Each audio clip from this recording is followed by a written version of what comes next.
Vlogs ఈ రోజు అయితే ఒక మంచి రెసిపీ అయితే మీతో షేర్ చేయబోతున్నాను. అదేంటంటే రాయలసీమలోని ఫేమస్ రెసిపీ అయితే మీతో షేర్ చేయబోతున్నాను. మోస్ట్లీ ఇది రాయలసీమ వాళ్ళకి మాత్రమే తెలిసి ఉంటుంది, మిగతా వాళ్ళకి తెలియకపోవచ్చేమో అని నేను అనుకుంటున్నాను. మీకు గనక తెలిసినట్లయితే ఈ రెసిపీ కామెంట్ చేయండి. ఈ రెసిపీ పేరు ఏంటంటే చెనిగింజలు మామిడికాయ ఊరుమిండి. మా సైడ్ అయితే మేము ఇలాగే అంటాము, చెనిగింజలు మామిడికాయ చట్నీ లేదా చెనిగింజ మామిడికాయ ఊరుమిండి అని అయితే అంటాము. ఈ రెసిపీ అయితే చాలా బాగుంటుంది. ఈ చట్నీ రెసిపీ మీరు కూడా తెలుసుకోవాలనుకున్నట్లయితే ఈ వీడియో స్కిప్ చేయకుండా చూసేయండి. దీనికోసం ముందుగా మనకు కావాల్సింది ఒక మామిడికాయ. ఓ మామిడికాయ అయితే తీసుకున్నాము, మామిడికాయ పచ్చి మామిడికాయ. ఇప్పుడు మీరు చూస్తున్నారు కదా, ఈ మామిడికాయ వచ్చేసి బెంగళూరు మామిడికాయ. ఈ మామిడికాయ స్పెషల్ గా మేము చట్నీ కోసమే యూజ్ చేస్తూ ఉంటాము, బెంగళూరు మామిడికాయని.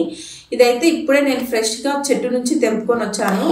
ఈ మామిడికాయ అయితే ఇప్పుడు చెనిగింజల చట్నీ అయితే చేసేద్దాము, మామిడికాయ చెనిగింజల ఊరుమిండి అయితే చేసేద్దాము. ఫస్ట్ మామిడికాయలో చెనిగింజలు కూడా వేస్తాం కాబట్టి ఫస్ట్ చెనిగింజలు అయితే వేసేసుకొని మీడియం ఫ్లేమ్ లోనే బాగా దోరగా వేయించేసుకోవాలి. మీడియం టు లో ఫ్లేమ్ పెట్టి దోరగా వేయించేసుకొని పక్కన అయితే తీసేసుకొని పక్కన పెట్టేసుకోవాలి. తర్వాత మనకు కారంకి సరిపడా కారం పొడి మాత్రం యూజ్ చేయం మనము చట్నీలకి.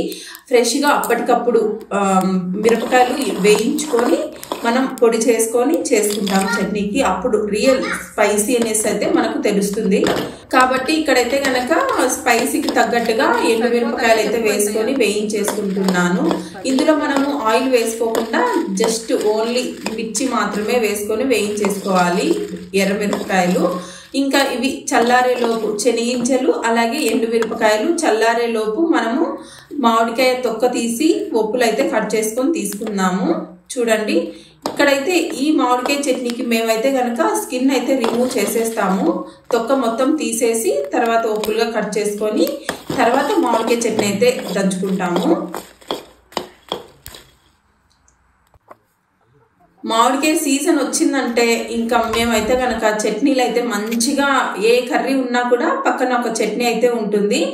ఓన్లీ ప్లెయిన్ మామిడికాయ చట్నీ కానీ ఇంకా మామిడికాయ చెనిగింజలేసి ఈ విధంగా ఊరుమిండి కూడా చేసుకుంటూ ఉంటాము. చాలా బాగుంటుంది. చూడండి, ఈ మామిడికాయ వచ్చేసి మా చెట్టుకి కాసింది, పచ్చిది. చూడండి, లోపల ముట్ట కూడా ముదరలేదు, జస్ట్ లైట్ గా ఉన్నట్టుంది. ముట్ట ముదరలేదు, జీడైతే ఉంది.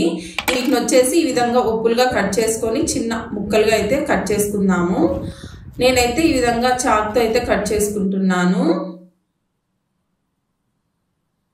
మేమైతే కనుక చట్నీకి ఎక్కువగా ఈ బెంగళూరు మామిడికాయలే వాడుతూ ఉంటాము. ఎక్కువగా చట్నీకి బాగుంటుంది, ఎక్కువ పులుపు ఉండదు, అలాగని తక్కువ పులుపు అయితే ఉండదు. ఇక్కడ ఈ ఒప్పుకు వచ్చేసి నేను కొంచెం మొదలైతే కట్ చేశాను. ఎందుకంటే మామిడికాయ కట్ చేసేటప్పుడు మామూలుగా తీసుకొని తింటూ ఉంటాం కదా మనం కానీ ఇంట్లో వాళ్ళు కానీ పిల్లలు కానీ ఇష్టపడుతూ ఉంటారు. మామిడికాయ కట్ చేసేటప్పుడు ఉప్పు తీసుకొని నోట్లో పెట్టుకుంటూ ఉంటారు. ఈ విధంగా మొదల్లో కట్ చేయడం వల్ల ఈ మొదలు అనేది ఎక్కువ పుల్లగా లేకుండా కొంచెం స్వీట్ గా ఉంటుంది. ఎప్పుడన్నా తీస్తూ ఉంటారు మా పేరెంట్స్ కూడా, మామిడికాయ కావాలంటే తినొద్దు మొదలు కట్ చేసి ఇస్తారు. అందుకనేసి నేను మొదలు కట్ చేసి మా రితికాకి ఇద్దామనేసి తీసుకున్నాను. తర్వాత అయితే కనుక ఇక్కడ చెనిగింజలు చల్లారిన తర్వాత చేత్తో మొత్తం పొట్టు అయితే నలిపేసుకోవాలి. పొట్టు నలిపేసుకొని ఇంకా పొట్టునైతే చెరిగేసుకొని తీసుకుందాము. ఈ చట్నీకి పొట్టుతో వేసుకోము, పొట్టు తీసేసి చట్నీ అయితే దంచుకుంటాము. ఈ విధంగా కొంచెం అయితే ఉంది పొట్టు, మరీ పూర్తిగా తీయాల్సిన అవసరం లేదు, జస్ట్ కొంచెం తీస్తే సరిపోతుంది. ఇంకా కొంతమంది పొట్టుతో కూడా వేసుకుంటూ ఉంటారు. మేమైతే కనుక ఈ విధంగా పొట్టు తీసేసి అయితే వేసుకుంటాము. ఇంకా తర్వాత రోట్లో ఈ ఎండుమిరపకాయలు అయితే వేసేసుకొని కొంచెం ఉప్పు వేసుకొని రాళ్ళ ఉప్పు దంచుకుంటే మనకు ఎండుమిరపకాయలు అనేటివి బాగా మెదిగిపోతాయి. మనము ఎండుమిరపకాయలు వేయించి చల్లారిన తర్వాత ఈ విధంగా దంచుకుంటున్నాం కాబట్టి బాగా మెదుగుతుంది.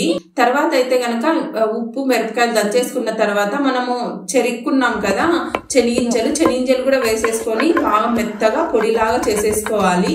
ఇక్కడైతే గనక మా అత్త అయితే దంచుతుంది, ఎందుకంటే ఎక్కువ రోట్లో దంచేటివి మా అత్తనే దంచుతుంది ఇంటి దగ్గర, అందుకనేసి ఇంకా మా అత్త అయితే దంచుతుంది. ఏది ఏమైనా పల్లెటూరులో ఉంటే ఈ విధంగా చాలా ప్రశాంతమైన వాతావరణము, ఇంకా రోడ్లో దంచుకొని తినొచ్చు. ఇంకా ఫ్రెష్గా అలా తోటలోకి వెళ్తే మామిడికాయలు లేదంటే ఏ జామకాయలు ఏ దొరుకుతూ ఉంటాయి చాలా ఫ్రెష్గా. అంటే ఏ పెస్టిసైడ్స్ యూజ్ చేయకుండా న్యాచురల్గా పండిన కాయలు అన్నీ దొరుకుతూ ఉంటాయి. ఇంకా ఈ విధంగా పొడి అయ్యింది కదా, శనగింజలు బాగా మెత్తగా దంచేసిన తర్వాత మరీ మెత్తగా అంటే మెత్తగా కాదు, కొంచెం బాగా మెత్తగానే దంచేసుకోవాలి, మరీ పలుకులుగా లేకుండా. అప్పుడు చట్నీ అనేది బాగుంటుంది. ఇంకా తర్వాత అయితే నేను ఇక్కడ మ్యాంగోస్ మామిడికాయ ఉప్పులు మొత్తం కూడా వేసేస్తాను. ఒక్కొక్కటి వేసుకొని కూడా దంచుకోవచ్చు, లేదా మొత్తం ఈ విధంగా వేసినా కూడా ఎగిరిపోకుండా మెదుగుతాయి అనేసి ఈ విధంగా వేయమంటే మొత్తం వేసేసాను మామిడికాయ ముక్కలు.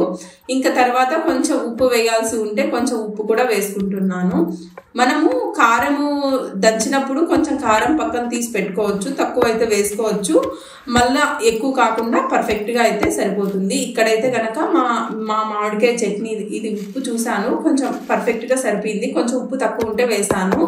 ఈ చట్నీ కొంచెం కారంగా ఉంటేనే బాగుంటుంది. పులుపు ఉప్పు కారం అన్ని పర్ఫెక్ట్గా సరిపోతే చాలా టేస్టీగా ఉంటుంది. ఈ మామిడికాయ చట్నీని మరీ మెత్తగా దంచుకోకూడదు, కొంచెం పలుకులుగా ఉండాలి, మామిడికాయ ముక్కలు తగులుతూ అలాగా, అప్పుడు టేస్ట్ అనేది చాలా బాగుంటుంది. ఇంకా తర్వాత ఈ విధంగా దంచేసుకున్న తర్వాత ఎర్రగడ్డని మొత్తం పొట్టు తీసేసి కట్ చేసుకోకుండా ఓన్లీ ఎర్రగడ్డ మొత్తం కూడా వేసి ఇలా దంచేసి కచ్చాపచ్చాగా అయితే దంచేసుకోవాలి.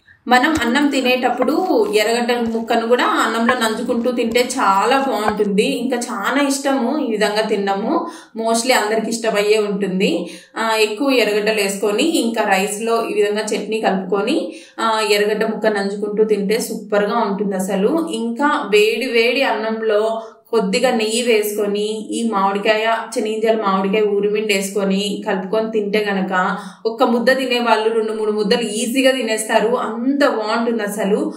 ఈ విధంగా మీరు మీ ఇంట్లో చేసుకుంటారో లేదో కామెంట్ చేయండి. చేసుకోకపోతే ఒకసారి ఈ విధంగా మనకి ఎలాగో సమ్మర్ స్టార్ట్ అయిపోయింది, మామిడికాయలు అయితే దొరుకుతూ ఉంటాయి, ఈ విధంగా చేసుకొని తినండి, ఎంత బాగుంటుందో అంత బాగుంటుంది. అలాగే ఈ విధంగా మీరు కూడా చేసుకొని ఎలా వచ్చిందో రెసిపీ కామెంట్ చేయండి. వీడియో నచ్చినట్లయితే లైక్ చేయండి. ఇలాంటి మరెన్నో రెసిపీస్ మన ఛానల్లో ఇంకా పోస్ట్ చేస్తూనే ఉంటాను. అలాగే కొత్తగా మన ఛానల్ చూసే వాళ్ళు మన ఛానల్లోకి వెళ్ళి రెసిపీస్ అయితే చూడండి. ఇంకా కొన్ని మంచి బ్లాగ్స్, రెసిపీస్ ఇవన్నీ కూడా చాలా ఇన్ఫర్మేటివ్ వీడియోస్ అయితే ఉంటాయి.